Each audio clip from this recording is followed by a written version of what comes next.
네, 오늘은 13강 이단과 분파 시간입니다. 아마 많은 분들이 동감하실 것 같은데 특히 우리나라에도 이 교단, 교파가 굉장히 많죠. 근데 역사를 미루어 보면 기독교가 융성하게 전파된 곳에는 항상 여러 분파가 생겨났고 또 그만큼 많은 이단도 있었습니다. 특히 이미 초기 교회 시대에도 사도들은 많은 분파와 이단의 징후를 직접 눈으로 보고 있었어요. 자, 그래서 바울 역시 이와 관련된 여러 가지 이야기를 편지에 썼는데요. 오늘은 우리가 이 부분을 함께 살펴보도록 하겠습니다. 자, 강의 차례는 분열과 파벌 그리고 이단 순서대로 살펴보도록 하죠. 첫 번째로 분열과 파벌에 관해서 살펴보도록 하겠습니다. 사람이 모이면 항상 평화롭게 잘 지내기만 하는 것은 아니죠. 되려 인류 역사를 돌아보면요, 사람들은 서로 다투지 않고 평화롭게 지냈던 적이 그리 많지 않습니다. 대립, 충돌, 분열, 다툼 이런 것들은 인류 역사와 떼려고 해도 절대 뗄 수가 없는 요소라고 할 수 있죠. 자, 그러면 이런 의문이 듭니다. 도대체 왜 사람은 자기들끼리 평화롭게 지내질 못하는가? 그 주요 원인은 아마도 인간이 갖고 있는 죄성 그리고 부족한 사랑에 기인할 거라고 생각이 들어요. 만약에 우리 모든 인류가 예수님처럼 그분과 같은 사랑 또 인내로 서로를 대할 수 있었더라면 인류의 평화는 아마 진즉 도래했을지도 모릅니다. 그런데 문제는요, 세상은 그렇다 치더라도 우리 교회 안에서 그리스도의 몸이라 불리는 공동체 안에서도 이런 대립, 다툼, 갈등 그리고 분열까지 일어나고 있다는 거예요. 이런 현상은요, 그리스도의 몸이 이 땅 위에 세워진 이후 채 100년도 되지 않아서 싹을 틔웠습니다. 특히 바울은 이 고린도 사람들에게 분열하려는 그들의 육적인 모습을 꾸짖고 있어요. 자, 보시면요, 여러분은 아직도 육에 속한 사람들입니다. 여러분 가운데 시기와 싸움이 있으니 여러분은 육에 속한 사람이고 인간의 방식대로 살고 있는 것이 아닙니까? 라고 얘기를 하고 있죠. 자, 그 다음에 이렇게 얘기를 합니다. 어떤 사람은 나는 바울의 편이다 하고 다른 사람은 나는 아볼로의 편이다 한다니 여러분은 육에 속한 사람이 아니고 무엇이겠습니까? 자, 지금 보면 사람들이 나는 누구 편이다, 나는 누구 편이다 이렇게 스스로 분열을 하고 있는 모습을 보여주고 있습니다. 당시에 교회를 세우고 감독하고 지도하던 굵직한 사역자들이 있었어요. 바울이 22절에서도 언급하지만 게바, 베드로죠. 베드로를 비롯한 그 당시의 사도들은 물론이고요. 바울과 함께 복음을 전했던 중요한 사역자들도 있습니다. 실라도 있죠. 중간에 의견이 달라서 갈라지기는 했지만 바울을 발견했고 길러냈던 훌륭한 사도라고 불린 바나바. 그 외에 굉장히 유명한 사역자들이 많이 있었습니다. 지금 바울이 이야기하는 대목을 미루어 보면 이미 사람들은 이런 일꾼들을 필두로 해서 편을 나누려고 했던 것 같아요. 저는 개인적으로는 정작 이 일꾼들이 자기를 추종하는 어떤 세력을 만들려고 하지는 않았을 거라고 봅니다. 그러나 자이든 타이든 교회 안에서도 영적이지 못한 육적인 현상, 즉 사람을 따라가려는 현상들이 벌써 나타나고 있다는 것이죠. 바울은 이 문제를 11장에서도 또 지적합니다. 첫째로 여러분이 교회에 모일 때 여러분 가운데 분열이 있다는 말이 들리는데 그것이 어느 정도는 사실이라고 믿습니다. 앞선 내용도 그렇고 지금 이 반복되는 구절에서도 그렇지만 바울은 기본적으로 이렇게 분파가 나뉘는 것, 사람들끼리 서로 팔을 나누고 싸워서 분열하는 것을 육적인 현상이라고 이야기하고 있어요. 바울이 갈라디아서 5장에서는 조금 더 강력하게 얘기를 하는데요. 성령의 열매와 대비를 이루는 육체의 행실 중 하나로서 분열과 분파를 지적을 하고 있습니다. 이 분열과 분파가 심지어 음행, 더러움, 방탕, 우상숭배, 술에 취하는 이런 죄와 어깨를 나란히 하고 있다는 것이 우리가 주목해야 될 점이에요. 물론 바울은 분열이나 분파가 낳는 긍정적인 영향력에 관해서도 이야기를 하고는 있습니다. 방금 읽었던 이 11장 다음 구절에서 바울이 19절에서 이렇게 얘기를 해요. 하기야 여러분 가운데서 바르게 사는 사람들이 환히 드러나려면 여러분 가운데 파당도 있어야 할 것입니다. 파당, 당파 다 똑같은 얘기죠. 즉 분열은 영적인 사람과 육적인 사람을 구분하는 그런 기능도 할 수 있다는 겁니다. 자, 이런 측면에서 보자면 분열과 분파는 양날의 검과 같은 거예요. 영적인 사람은 육적인 사람과 구분이 될 수밖에 없습니다. 그리스도의 몸인 교회는 이 육적인 더러움 그리고 부정을 용인할 수가 없습니다.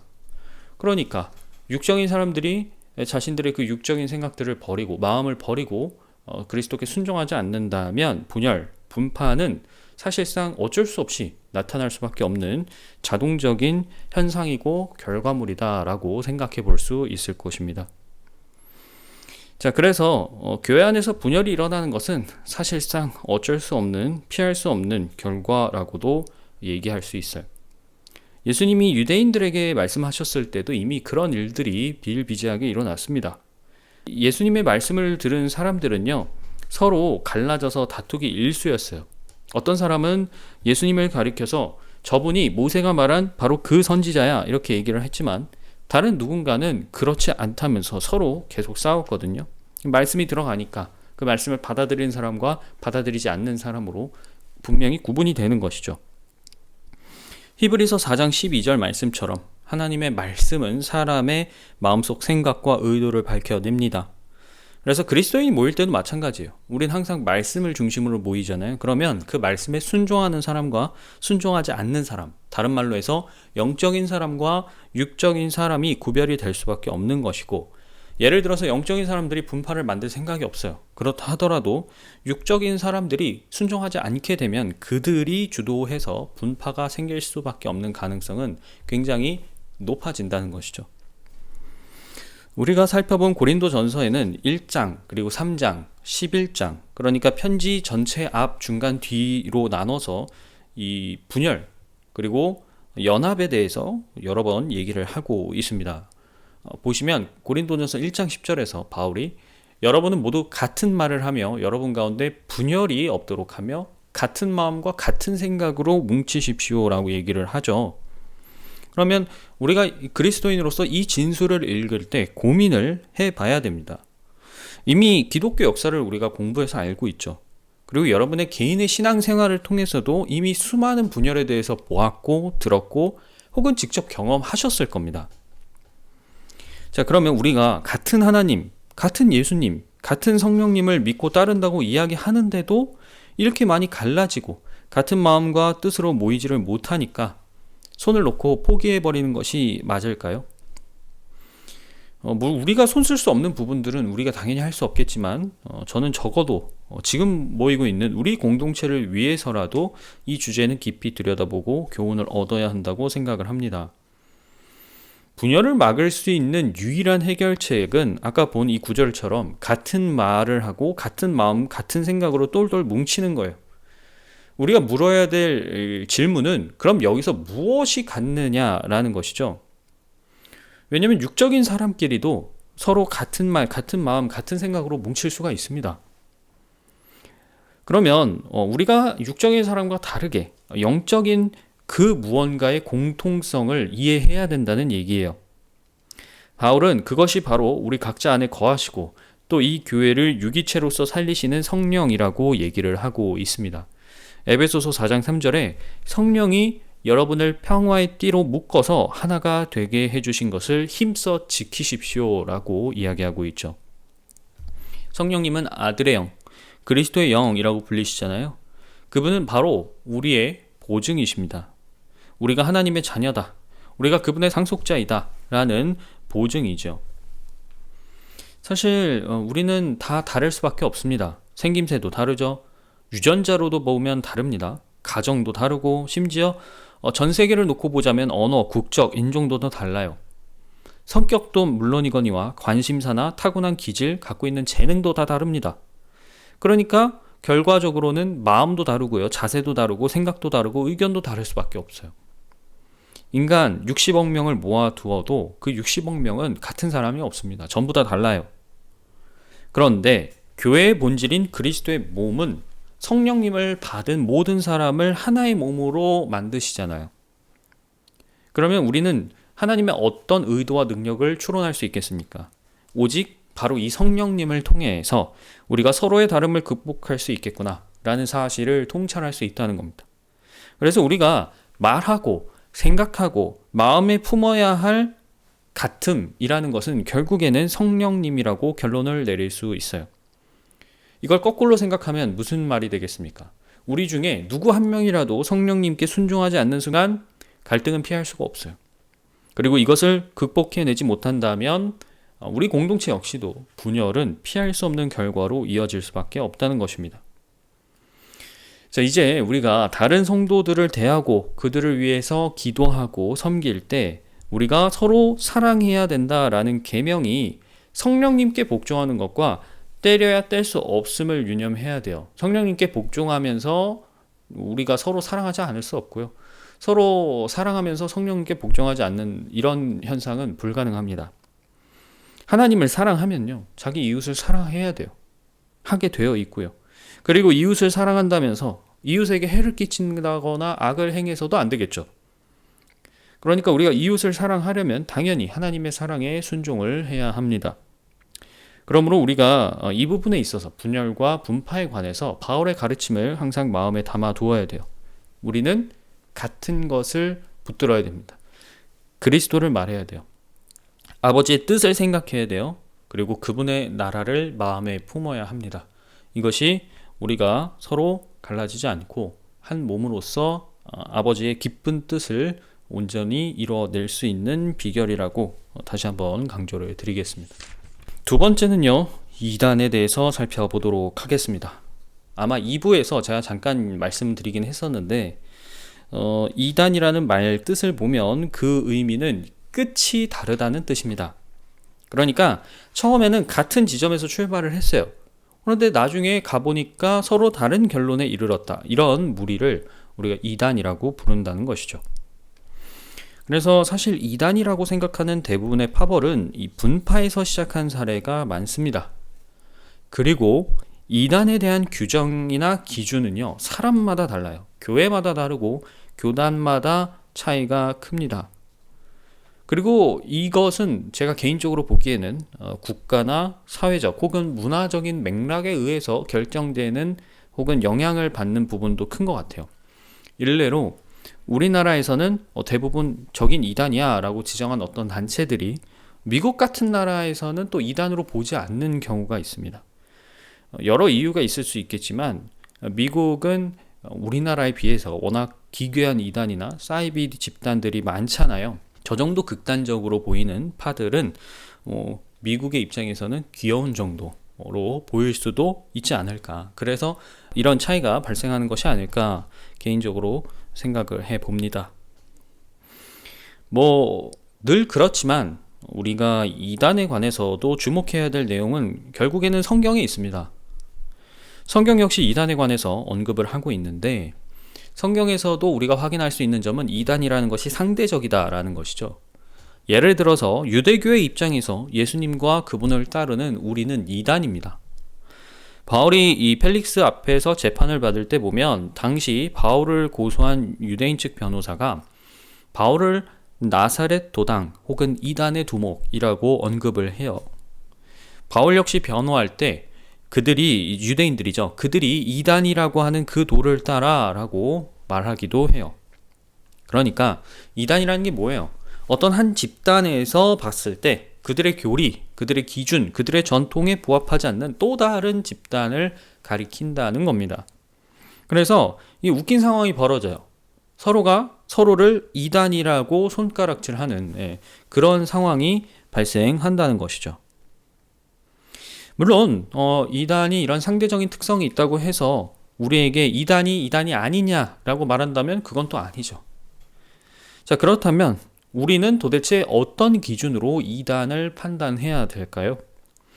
바울은 로마서에서 이렇게 말합니다. 여러분이 배운 교훈, 교리를 거슬러서 분열을 일으키며 올무를 놓는 사람들을 경계하고 멀리 하십시오. 자, 즉 무슨 말일까요? 우리가 성경에서 배운 보편적이고 정통적인 교훈이 있습니다. 그런 교리를 부정하고 우리가 예수님 안에서 누리는 그 자유를 올가매려는 사람이 있다면 우리는 그런 사람 혹은 집단을 멀리 해야 된다는 거예요. 설령 그 사람들 혹은 그 사람이 입으로는 예수님을 시인하는 척 한다 하더라도 우리는 그것이 하나님의 영에 의한 것이 아니라고 보아야 합니다. 성령이 성령을 거스를 수는 없겠죠. 마찬가지로 예수님에 관한 기초 교리들이 있습니다. 예를 들어서 그분의 성육신, 예수님의 죽음, 예수님의 부활 등 성경이 분명하게 제시하고 또 계시하고 있는 그런 진리를 거스르는 어떠한 말, 생각, 마음 따위는 우리가 하나님으로부터 왔다라고 판단해 줄 수가 없습니다. 이에 관해서는 요한도 설명을 하고 있거든요. 요한일서 4장 2절에 이렇게 얘기를 합니다. 사랑하는 여러분, 어느 영이든 다 믿지 말고 그 영들이 하나님에게서 났는가를 시험해 보십시오 라고 하죠. 그리스도인에게 요구되는 것이 바로 이런 영적 분별력입니다. 가려내는 거예요. 이것이 성령으로부터 온 것인지 아닌지에 대해서 판단을 하는 것이죠. 어떤 사건, 현상, 문제 혹은 사람도 판단의 대상이 됩니다. 어떤 영에 의해서 지배를 받는가 혹은 어떤 영에게 영향을 받고 있는가, 우리가 이것을 가려내는 능력을 영적 분별력이라고 할 수 있어요. 사실 이 세상의 신이 벌이고 있는 일 중에서 대놓고 하나님을 거스르고 그분을 반대하는 어떤 사건, 현상, 문제 혹은 사람에 관해 분별하는 것은 그렇게 어려운 일은 아닙니다. 티가 너무 많이 나니까요. 어려운 건 뭐냐면 우리와 같은 모습, 우리랑 비슷한 생각, 말 따위로 어떤 사건, 현상, 문제, 사람, 집단이 나타났을 때가 훨씬 까다롭다는 것이죠. 비슷해 보이니까. 여러분 본인이 혹은 우리 공동체가 납득할 수 있는 범위를 벗어나서 다른 말, 다른 생각, 다른 마음들을 드러낸다면 우리는 그런 사람 혹은 집단과는 그 관계를 당연히 신중하게 결정해야 됩니다. 대표적으로 바울이 그 당시에 이단으로 여겼던 무리가 있습니다. 소위 할레파라고 불리던 사람들이죠. 이 부분도 2부에서 살펴봤었는데요.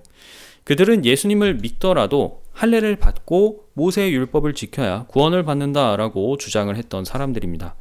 이 무리에 관해서 바울은 디도에게 아주 강력한 어조로 편지를 쓰고 있어요. 보시면요.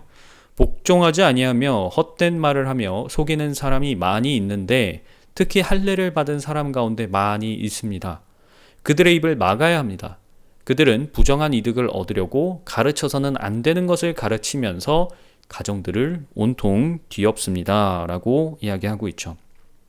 그리스도에 관한 건전한 교의, 그리고 그분의 복음과 우리의 구원, 교회와 성령 등 아주 기초적이고 본질적인 말씀, 가르침, 교훈 등에 순종하지 않는 사람, 순종하지 않는 집단이 있다면 그들에게는 한 가지 공통점을 찾을 수가 있습니다. 대개 부당한 이득을 노린다는 것이에요. 즉 그들에게 하나님은 목적이 아니라 수단으로 취급됩니다. 그런 말, 생각, 마음 따위로 세력을 모아서 자기의 육적인 욕망 아니면 육적인 영향력을 행사하려고 하거나 또 한편으로는 돈을 욕심내는 사례가 거의 공통적으로 발견이 돼요. 베드로도요, 모든 그리스도인에게 거짓 예언자, 거짓 교사에 대해서 경고하고 있습니다. 그들은 파멸로 몰고 갈 이단을 몰래 끌어들일 것입니다. 그래서 그들은 자기들을 값주고 사신 주님을 부인하고 자기들이 받을 파멸을 재촉할 것입니다. 라고 얘기를 하죠. 자, 베드로가 이런 거짓 교사, 또 거짓 예언자들에 관해서 정리한 내용은 다음과 같습니다. 일단은 꾀이는 사람이 많아서 그들로 인해서 진리의 길이 비방을 받을 것이다. 즉 사람들로부터 오해를 산다는 것이죠. 그리고 마지막으로는 그럴듯한 말로 호주머니를 털어갈 것이다. 이렇게 경고를 하고 있습니다. 즉 사람들의 물질을 노린다는 겁니다. 우리는 하나님의 영이 비둘기처럼 순수한 영이라는 사실을 유념해야 돼요. 그 순수함은 결국에는 하나님의 사랑과 하나일 수밖에 없어요. 이웃에게 해를 끼치지 않는 거. 자, 누군가 순수한 것처럼 사랑인 것처럼 막 포장을 한다 하여도요, 그 속에 자기 이익을 꾀하고 있다. 그 사람을 통해서 자기 목적을 이루려고 한다. 혹은 그 목적을 이루기 위해서 상대방에게 기꺼이 악을 저지른다고 한다면 그거는 절대로 하나님의 영이 하시는 일이 아니라는 것이죠. 이 부분에 대한 판단 기준을 우리가 분명하게 세울 수가 있습니다. 자, 번외로 이제 사이비와 이단을 잠시 비교하고 마치려고 하는데요. 종종 이제 이단이나 사이비 이 두 단어를 막 혼용해서 쓰는 경우가 있는데 엄밀히 말하면 둘은 다릅니다. 차이가 있어요. 이단은요, 전통적인 또는 권위 있는 가르침, 해석, 교리 따위에 반하는 주장 혹은 그런 이론을 가리키는 사람, 집단을 말합니다. 그런데 사이비는요, 한자로 겉은 비슷해 보이는데 속은 완전히 다르다는 거예요. 그래서 사이비는 겉만 흉내낸 것이지 완전히 다른 이야기를 말하고 있는 사람이나 집단이나 사건을 가리키는 것이죠. 자, 그래서 전통적인 견해가 있습니다. 어느 종교든. 근데 거기서 벗어난 어떤 주의를 표방하면 그것을 보통 이단이라고 얘기를 해요. 같은 종교 안에서 어떤 이 전통적인 견해를 벗어난 땡땡주의를 표방하는 것이 대표적인 사례고요. 여기서 제가 말씀드리는 주의라는 것은 체계화된 이론이나 학설을 말하는 겁니다. 그래서 이 이단들이 표방하는 주의는 급진적일 수도 있고요. 혹은 극단적으로 보수적일 수도 있어요. 양쪽 극단에 위치한 이 특징을 갖고 있는데 우리가 이것을 어디까지 용인한 것인가, 그리고 어디까지 배척할 것인가에 대한 기준은 사실 다 다릅니다. 이거를 일괄적으로 하나로 정하기는 조금 애매한 부분들이 있어요. 사람이 갖고 있는 혹은 어떤 교회나 교단이나 교파가 갖고 있는 견해나 관점에 따라서 다 차이가 있을 수 있다. 반면 사이비는요, 애초에 전통적인 견해에 관심이 없습니다. 사이비라고 불리는 종교들을 보면 성경 속에 등장하는 체계나 교훈이나 구조를 모방할 뿐 전혀 하나님, 예수님, 성령님과는 관련이 없어요. 대표적으로 그들이 보이는 행태가 뭡니까? 주교를 신으로 숭앙하죠. 주교를 하나님, 예수님, 그리스도 그 위치에 올려놓고 떠받듭니다. 그리고 말도 안 되는 의식이나 종교적 행위에 사람을 집착하게 만들어요. 그들을 여기서 자기네 집단에서 빠져나가지 못하도록 협박합니다. 결국에는 겉은 뭔가 비슷해 보이는데 속은 전혀 그렇지 않다라는 것이 핵심이겠죠. 이 그리스도인은요, 이 세상에 속이는 영이 매우 많고 그 영들이 아주 활발히 활동하고 있음을 인지하고 있어야 됩니다. 우리 역할이 중요한 거예요.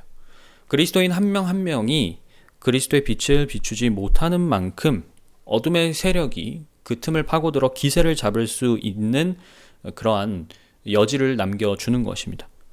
그러면 그로 인해서 우리가 전략적으로 손해를 보게 될 텐데 그 손해가 우리만 비껴가는 건 아니라는 거예요.